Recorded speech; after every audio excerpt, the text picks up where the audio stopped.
માર્કેટની અંદર છે ને તમારે ઘરના અથાણા લોકોને બહુ જ પસંદ હોય છે. અત્યારે ઘરની અંદર આવી ગયું છે અલકાબેનના ત્યાં અમદાવાદની અંદર છે. અલકાબેન, જય શ્રી કૃષ્ણ. પહેલા તો ગઈ વખતે વિડીયો બનાવ્યો તો બધા લોકોએ બહુ વખાણ કર્યા હતા કે અલકાબેનનું અથાણું જોરદાર હતું, મજા આવી ગઈ. પાછો વિડીયો લઈને આવો તો પાછા વિડીયો લઈને આવી ગયું.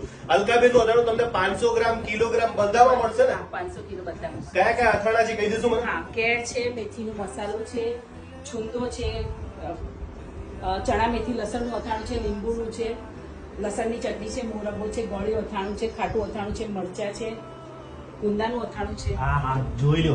આ ખાલી જોઈને તમને ખબર પડી જશે. અને ઘણા લોકો કહેતા હશે કે તેલમાં ડૂબાડૂબ છે. ભાઈ, આ તેલ છે ને એ પ્રિઝર્વેટિવ નું કામ કરે છે. તેલના કારણે અથાણા બગડતા નથી. નકર શું નાખવું પડે?